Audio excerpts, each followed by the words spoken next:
Assalamualaikum warahmatullahi wabarakatuh. Saya Khairul Najmi bin Abdul Rahim. Jadi di sini saya akan meneruskan penerangan tentang modul yang kami gunakan untuk pembinaan bahan multimedia ini. Kami menggunakan model AD, di mana model ini terdiri daripada beberapa elemen penting ataupun beberapa fasa penting di dalam model AD ini, yang mana model AD ini terdiri daripada akronim bagi AD itu sendiri. Yang pertama, huruf A, iaitu merangkumi analisis. Kemudian huruf D, yang mana merangkumi design ataupun reka bentuk. Yang ketiga, huruf D juga, iaitu merangkumi develop ataupun pembangunan. Yang keempat, huruf I, iaitu merangkumi implement ataupun dipanggil sebagai pelaksanaan.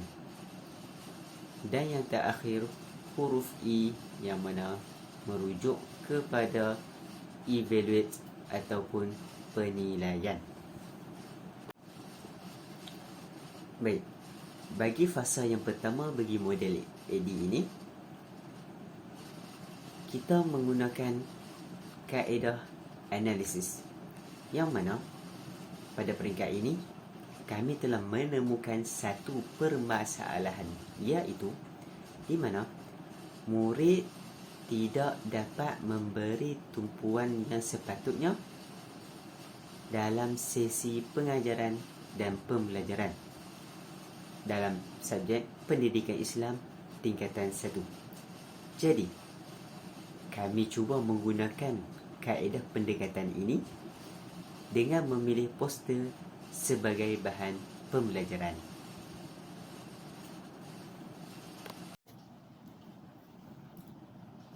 Di fasa seterusnya adalah desain ataupun reka bentuk. Dalam fasa ini, kami telah menentukan subtopik yang dijadikan kandungan isi. Kami telah memilih subtopik yang bertajuk wudu. Jadi, kami telah menyusun mengatur desain dan mereka bentuk bagi memudahkan murid untuk fokus pada isi kandungan pelajaran ini. Sebagai contoh,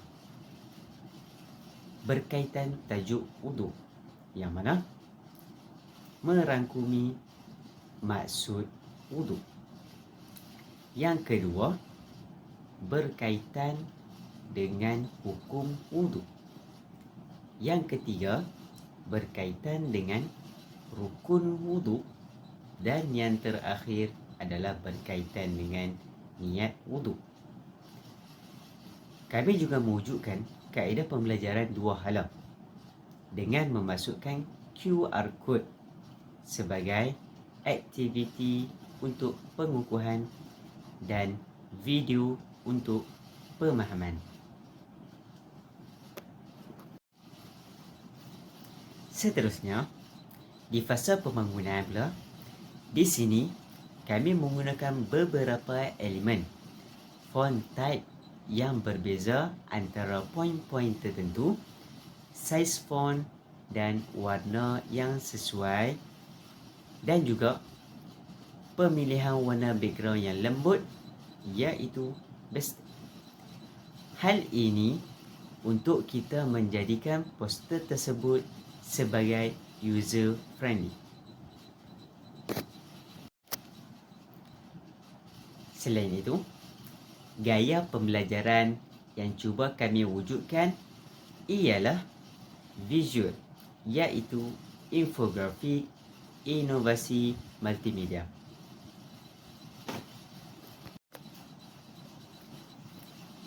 Sasaran bagi bahan pembelajaran yang kami bangunkan ini adalah murid tingkatan 1.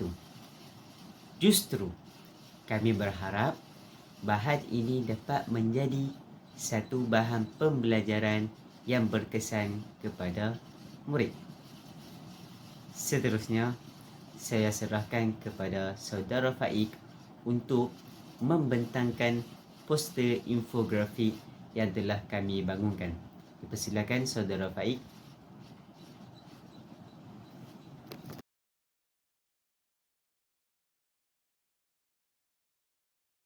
Assalamualaikum warahmatullahi wabarakatuh.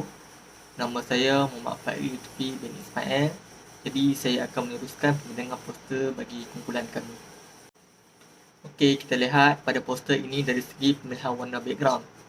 Warna yang kami telah pilih adalah warna hijau kerana dapat membantu murid mewujudkan persedaran yang positif ketika membaca dan juga dapat mewujudkan keupayaan murid untuk lebih fokus. Jadi hal ini memudahkan murid untuk memahami poin yang perlu dipelajari. Okey, kemudian yang kedua adalah dari segi tajuk. Kami menggunakan elemen grafik pada border tulisan dan pilihan warnanya adalah warna merah supaya nampak lebih menonjol dari poin yang lain dan juga selarilah dengan kepentingan suatu tajuk pelajaran. Jadi murid akan tahu poster ini membicarakan tentang apa dan tulisan bagi tajuk kami juga kami besarkan pada saiz 80 lebih menggunakan bold dan berhuruf besar. Kemudian dari segi pemilihan gambar, kami memilih gambar kartun Islamik supaya lebih sesuai dengan target sasaran kami iaitu murid tingkatan 1 dan juga sesuai dengan tajuk kami wuduk lah serta dapat membantu menentang minat murid dan meningkatkan ingatan murid terhadap pembelajaran. Murid juga akan lebih gemar kepada gambar yang bercirikan kanak-kanak, jadi mereka akan berminatlah untuk melihat poster yang kami sediakan ini. Kemudian di poster ini juga terdapat 4 poin utama yang kami akan huraikan, iaitu yang pertama adalah pengertian wuduk, yang kedua adalah hukum wuduk, yang ketiga adalah rukun wuduk dan yang keempat adalah niat wuduk yang merupakan elemen grafik bergambar kartun. Dari segi tulisan, kami memilih font bold berwarna hitam untuk memudahkan murid untuk membaca dan memahami poin yang terdapat di dalam poster. Dari segi saiz tulisan pula, kami menggunakan saiz sederhana yang sesuai dan jelas untuk murid membaca.